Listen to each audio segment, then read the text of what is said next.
Market का पंचनामा में आप सभी का स्वागत है। मैं हूं वरुण दुबे और मेरे साथ है प्रदीप पांड्या। और अच्छा ट्रेडिंग सेशन था, लगातार तीसरा दिन है। बजट के पहले हमने तेजी दिखाई, बजट के दिन हमने तेजी दिखाई और बजट के बाद भी हरे निशान में बंद हुए। और इनफैक्ट बजट के दिन जिस सेक्टर ने दबाव बनाने का काम किया था, बैंक निफ्टी, हालांकि उस समय पीएसयू बैंक थे, उसी ने आज सहारा दिया, लेकिन आज प्राइवेट बैंक से और खासकर वहीं से एक अच्छी निचले स्तर से रिकवरी देखने मिली है प्रदीप, जिसकी वजह से आज मार्केट हरे निशान में बंद हुआ है। लेकिन बैंकों को ऐसा क्या पता चल गया लोगों को बैंकों में कि इतने खरीदारी कर डाली?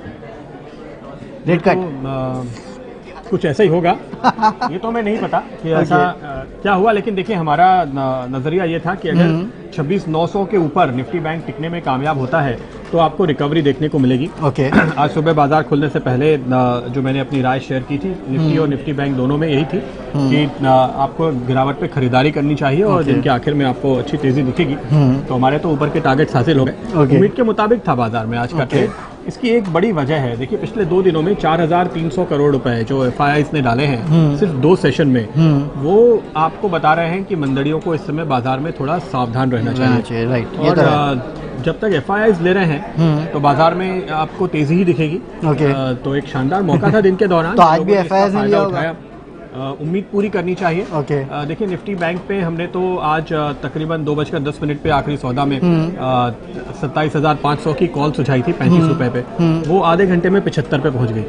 तो हमारे दर्शकों ने तो शानदार पैसे कमाए हैं और हम इस तरह के ट्रेड ढूंढते रहे। लेकिन पहले इसके पहले जब गिरावट आई थी तो शॉर्ट भी ये एफआईआईज ही थे, तो क्या अपने शॉर्ट्स कवर कर रहे हैं? इसकी वजह से हमको बहुत बड़ा फर्क आ गया है। फेडरल रिजर्व ने पिछली मीटिंग में जो रुख पकड़ा है, उसके बाद अब अमेरिका के बाजार में ये माना जा रहा है कि फेड की ओर से नरमी बरती जाएगी आगे लगातार, और उसके चलते जब वहाँ लिक्विडिटी बढ़ती है तो वो हर तरफ बाइंग कर रहे हैं। ऐसा नहीं कि सिर्फ हमारे यहाँ बाइंग हो रही है। अगर आप इमर्जिंग मार्केट इंडेक्स देखें तो मेरे ख्याल में करीबन 8% का एक अपस्विंग हम उसमें देख चुके हैं, जो मैंने आखिरी काउंट देखा था। हालांकि जेपी मॉर्गन कह रहा है कि ये बेयर मार्केट बाउंस है, बेयर मार्केट बाउंस, उनकी मर्जी, वो अपने नजरिए से देखते होंगे। भारतीय बाजारों में तो हमें ये बुल मार्केट मूव ही दिख रहा है अभी तक। हालांकि ठीक है, जब तक आप 11,750 के ऊपर नहीं निकल जाएंगे तब तक शायद किसी वेस्टर्न पैमाने पे आप सवाल उठाते रहेंगे। लेकिन फिलहाल तो बाजार का ट्रेंड काफी मजबूत है। 11,000 के ऊपर हम नहीं निकल पाए हैं, ये बात तो ठीक है, लेकिन अगर एफआईआईज के ऐसे आंकड़े आए तो एक ना एक दिन वो लेवल भी पार कर जाएंगे और वही 10,980 है, बहुत मुमकिन है। 10,980 वही लेवल है जहाँ हमेशा अटक रहे हैं। चलिए आज तो उस लेवल पे पहुंचे नहीं, लेकिन उम्मीद करते हैं कि एक बार यहाँ ब्रेकआउट आ जाए। चलिए ब्रेकआउट की बात कर रहे हैं तो राजेश चौधरी है, ये टीसीएस में ब्रेकआउट हुआ है क्या पूछ रहे हैं? तो टीसीएस ब्रेकआउट हुआ है क्या प्रदीप? टीसीएस में ब्रेकआउट मुझे नहीं पता आप क्या पूछ रहे हैं चौधरी साहब, लेकिन देखिए टीसीएस पे हम काफ़ी वक्त तक बेरिश थे और उसके बाद अब आईटी पे हमारा व्यू फिर से बुलिश हुआ है जब से ये बोनस आया, बाईबैक आया, इन सब चीज़ों के चलते। तो एक कमज़ोर बाजार में अब आईटी स्टॉक्स फिर से बेहतर दिखने लगे हैं। पिछले सालों से खरीदारी का अच्छा मौका दिखाई दिया है। अब आप इस बात पे डिबेट कर सकते हैं मेरे साथ कि ये तेज़ी है या ये भी बेयर मार्केट का बाउंस है। मुझे नहीं पता ऑनेस्टली, ये इस तरह के सवालों के जवाब देने बहुत मुश्किल होते हैं। लेकिन हाँ, मैं ये कह सकता हूँ कि टीसीएस पे जो हमारा एक मंदी का व्यू बना था पिछले क्वार्टर के नतीजों के आसपास से, वो नीचे के लेवल पर उसके टारगेट्स अचीव हो गए। और अब मेरा ऐसा मानना है कि आपको यहाँ पर मंदी का नजरिया नहीं रखना चाहिए। हो सकता है कि थोड़ा वक्त देना पड़ेगा, कल के कल हो जाए, जल्दी से हो जाए ऐसा मैं नहीं कह रहा, लेकिन पूरी उम्मीद है कि ये यहाँ से रिकवर होंगे आईटी स्टॉक्स। और सिर्फ टीसीएस ही नहीं, इन्फोसिस और तमाम शेयरों में हम जो परफॉर्मेंस देख रहे हैं वो हौसला बढ़ाने वाला है। तो आईटी सेक्टर पे फिलहाल नतीजे भी बुरे नहीं हैं। नतीजों के अलावा जो शेयर होल्डर्स को रिवॉर्ड करने की कोशिश हो रही है वो पॉजिटिव है। तीसरे, अमेरिका की इकोनॉमी में अगर अब वहाँ पे फेडरल रिजर्व फिर से थोड़ा सा खामोश होता है और वहाँ अगर ग्रोथ आती है तो इनके लिए दिक्कतें दूर होंगी। और एक बात और साफ तौर पे नज़र आ रही है कि डोनाल्ड ट्रंप साहब अब थोड़ा देख रहे हैं, सुलह सफाई की कोशिश कर रहे हैं नॉर्थ कोरिया के साथ, चीन के साथ। तो आईटी कंपनियों के लिए भी थोड़ी सी शायद वो खुले दिल से सोचें, ऐसी उम्मीद कर सकते हैं। लेकिन प्रदीप, अगर आईटी के लिए फायदा है, अगर यूएस में ग्रोथ आ रही है तो एक तरह से फार्मा कंपनीज पे भी नजर रखनी चाहिए, क्योंकि इनका भी बहुत बड़ा धंधा वहाँ से आता है।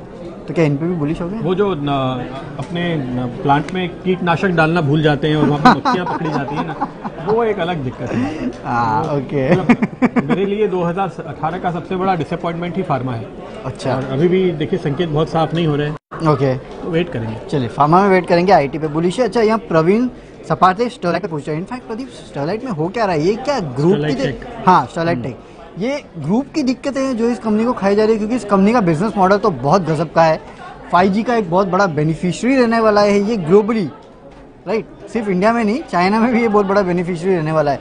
लेकिन ग्रुप लेवल पे काफ़ी हद तक प्लेजिंग हुई शेयर्स की, स्टरलाइट टेक में भी हुई। उसके बाद ये वेदांता का जो इशू उठ के आया है पैसा यहाँ से वहाँ करने का, कहीं ना कहीं इसने सबसे बुरी हालत अगर किसी की है तो वेदांता से ज़्यादा बुरी हालत स्टरलाइट की हो गई है। लगातार मैं देख रहा हूँ पिछले 3-4 दिनों से अच्छी खासी पिटाई इस काउंटर की होते जा रही है। मेरे ख्याल से आपका तो पंडा के फंडा में भी था, राइट, ये स्टॉक? जी आप इस स्टॉक पे बुलिश थे। फंडामेंटली हमें लग रहा था कि शायद ये स्टॉक बॉटम पे आ गया है, नतीजों से उम्मीद बेहतरी है। लेकिन उसके बाद जो ये देखिए, जब कॉर्पोरेट गवर्नेंस का इशू उड़ जाता है तो फिर आपके पास कोई विकल्प रहता नहीं। ओके, तो लोगों ने बेतहाशा बेचा है। अब इस सवाल का जवाब थोड़ा सा मुश्किल जरूर बना हुआ है, क्योंकि अभी भी आप देखिए वेदांता, हिंदुस्तान जिंक के पूरे ग्रुप पे इस पूरी छाया से ये बाहर निकल नहीं पाए। तो जब एक बार जो फ्लैगशिप कंपनीज हैं वो रिकवर होनी शुरू होंगी तो उसके बाद शायद बाजार स्टरलाइट के लिए भी थोड़ा गर्म हो, और फिर यहाँ पे किस तरह के न्यूज फ्लो आते हैं, नतीजे और वगैरह लेकिन आते हैं, प्रदीप एक बात है, वो जिस देखना दिन ये होगा। क्लैरिफिकेशन आ गया ना, स्टरलाइट सबसे तेज भागेगा, ये भी याद रखिए। देखिए क्लैरिफिकेशन तो दिया है मैनेजमेंट ने, लेकिन confidence जिस दिन बाजार आ गया। उससे कभी तक हाँ कंफर्टेबल नहीं है। तो सोहेल हुसैन पटेल भी यही सवाल पूछ रहे थे, उनके पास भी 1000 शेयर हैं। ट्विटर पे उन्होंने सवाल पूछा है और ये कह रहे हैं कि फिजिकल शेयर थे, अब डीमैट में कन्वर्ट किया है। तो बहुत लंबा व्यू लेकर आप चल रहे हैं, इतना लंबा नजरिया है अगर आपका पटेल साहब, तो फिर आप ना घबराएं। मुझे लगता है कि आप बने रहिए। बहुत लंबी नजरिया रखने वाले निवेशकों को इस तरह के हालात में निकलना नहीं चाहिए। इसका मतलब है कि आपको इस कंपनी के फंडामेंटल्स पे भरोसा है, और ये ग्रुप पहले भी इस तरह के विवादों में घिरता रहा है। तो ट्रेडर्स के लिए व्यू अलग होगा कि आप इससे फिलहाल दूर रहें, एक बार कॉन्फिडेंस लौटे फिर तेजी करने की सोचें। लेकिन आपके जैसे लंबी अवधि के निवेशक के लिए मैं कहूंगा कि बने रहिए, ये सही वक्त नहीं है घबरा के स्टॉक बेचने का। एक अच्छी रिकवरी का इंतजार कीजिए। बिजनेस इस कंपनी का काफी बेहतर है, ये याद रखें। सुधांशु शेखर ठाकुर पूछ रहे हैं येस बैंक पे। इनफैक्ट प्रदीप, आजकल तो जो कॉर्पोरेट गवर्नेंस के इश्यूज निकल रहे हैं वो सब निफ्टी कंपनीज में निकल के आ रहे हैं, भले वो वेदांता हो, येस बैंक हो, ICICI बैंक हो। और येस बैंक तो सब कह रहे थे कि वो जो नए CEO का नाम आएगा उसके बाद तेजी पकड़ेगा, उल्टा स्टॉक तो और गिरते जा रहा है, उसके बाद धनाधन गिर रहा है। तो अब ये पता नहीं है कि नए CEO आने के बाद क्या करेंगे। अच्छा। क्या वो बहुत सारे अकाउंट्स पे एक एडवर्स व्यू लेंगे, क्या वो काफ़ी NPAs जो अब तक शायद NPA घोषित नहीं है उनको बाहर निकालने की कोशिश करेंगे, ये एक डर है। दूसरी बात देखिए, हाल के दिनों में क्या हुआ है, ये जो DHFL का सेकेंड राउंड शुरू हुआ कोबरा पोस्ट की स्टिंग के बाद, अब बाजार ये अंदाजा लगाने की कोशिश कर रहा है कि ऐसे कौन से NBFCs हैं, ऐसे कौन से बैंक हैं जिनके पास ऐसे कमजोर एसेट्स हो सकते हैं अलग अलग ग्रुप्स के, तो उन सबको पनिश किया जा रहा है, उन सबको एक साथ सजा मिल रही है। तो अब ठीक है, बाजार का अपना अनुमान है, ये भी उस कड़ी में है। हाँ, क्योंकि आपको यहाँ भी देखिए क्या है कि ये बैंक है, यस बैंक की अब दिक्कत नहीं है, लेकिन क्या DHFL के ऊपर यस बैंक का एक्सपोजर है, क्या दूसरी NBFC जो कमजोर हो रही हैं उनके ऊपर यस बैंक का एक्सपोजर है, क्या कुछ इंफ्रास्ट्रक्चर कंपनियां, दूसरे और सेक्टर से जुड़ी हुई कंपनियां जिनके ऊपर ऐसे सवालिया निशान लगे हैं। अब आप देखिए, जब आपके वायदा कारोबार से जुड़ी हुई एक्टिव कंपनियों में वेदांता ग्रुप की पिटाई होते हुए हम देख रहे हैं, DHFL, इंडिया बुल्स, SREI इंफ्राज गिरता हुआ नजर आया, ADAG ग्रुप की पिटाई हो गई। तो जब इतने सारे वेल नोन, अब कोई भी बैंक जो आज की तारीख में ऑपरेट कर रहा है, क्या आपको लगता है कि उनका एक्सपोजर इन सब में नहीं होगा? मुझे लगता है सब में होगा, सब में होगा। सब में होगा, इक्का दुक्का को छोड़ के। तो ऐसे में अगर बाजार को ऐसा लगता है कि इस बैंक का एक्सपोजर शायद इस तरह के एसेट्स में थोड़ा ज्यादा है, तो उनको और पनिशमेंट दी जाती है। अब जब तक वो पूरा सामने तस्वीर नहीं आ जाती और साफ नहीं होता, तो ये वीक स्टॉक तो है, गिर सकता है और भी। यस बैंक पे मैं ये कहूंगा ट्रेडिंग के लिए दूर रहे, आप बहादुर बन के गिरती छुरी को पकड़ने की कोशिश ना करें। मुझे ऐसा लगता है कि ये सीरीज यस बैंक के लिए मुश्किलों वाली है, किसी भी उछाल में यहाँ पर लोग और शॉर्ट करेंगे। अब तक की तस्वीर देखकर मुझे ये लगता है, इसलिए ट्रेडर्स दूर रहें। शॉर्ट ट्रेड करना चाहें तो किसी बाउंस में जरूर आप शॉर्ट करने की सोच सकते हैं। अभी तक का ट्रेड तो मुझे यही नजर आ रहा है, 200 रुपए के आसपास तक भी बाउंस आया तो शायद वहां से बिकवाली होगी, तो इसके लेवल हम आपको अपडेट करेंगे। दिक्कतें हैं मतलब इसके साथ। चलिए अगला सवाल, मोहित गुप्ता ब्रिटानिया 3400 में 50 शेयर लेके बैठे। देखिए लॉन्ग टर्म के लिए तो आप चिंता रखें नहीं स्टॉक के साथ, क्योंकि ये स्टॉक रिटर्न आपको पक्का देके जाएगा, इतना तो है। डिस्ट्रीब्यूशन उस दिन हम वो शो कर रहे थे, मुझे शो का नाम तो याद नहीं, लेकिन उसमें हाँ बजट के पहले क्या खरीदे, उसमें 2 स्टॉक्स हमने बताए थे। एक था HUL जिसमें अच्छी खासी तेजी देखने मिली, दूसरा था ब्रिटानिया।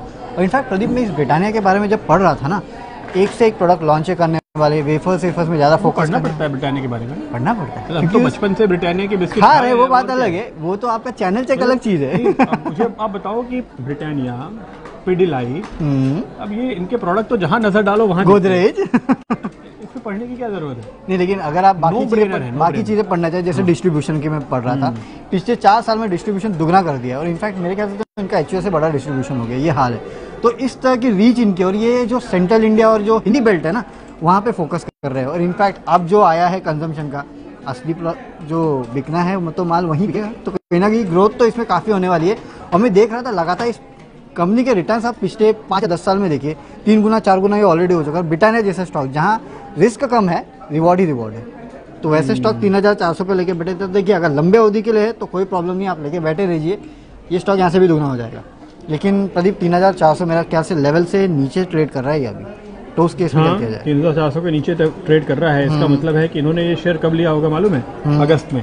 ओके, 6 महीने में मुश्किल दौर गुजर गया, आपने 2600 तक के लेवल देख लिए, तो अब तो बने रहिए, कोई दिक्कत की बात नहीं है स्टॉक में। मैं समझता हूँ कि आप ट्रेडिंग का व्यू लेके नहीं चल रहे हैं, आप आराम से बने रहिए। ऐसे स्टॉक बेचने के लिए नहीं होता, ऐसे स्टॉक है ना कभी भी 10-20% गिर जाए किसी वजह से, जैसे तो वहाँ और लेने चाहिए, और गिरावट नहीं लेने चाहिए। आपने टॉप पे लिया है ना, वो थोड़ी गड़बड़ है। देखिए long term investing long term के प्राइस पे होती है। अच्छे से अच्छा स्टॉक आपको मौका देता ही देता है। HDFC ने नहीं दिया आपको मौका, HDFC बैंक ने नहीं दिया आपको मौका, कोटक महिंद्रा बैंक ने नहीं दिया आपको मौका, एवेन्यू सुपरमार्ट ने भी आपको मौका दिया, जुबिलेंट फूड ने भी आपको मौका दिया, ब्रिटानिया भी मौका देता है।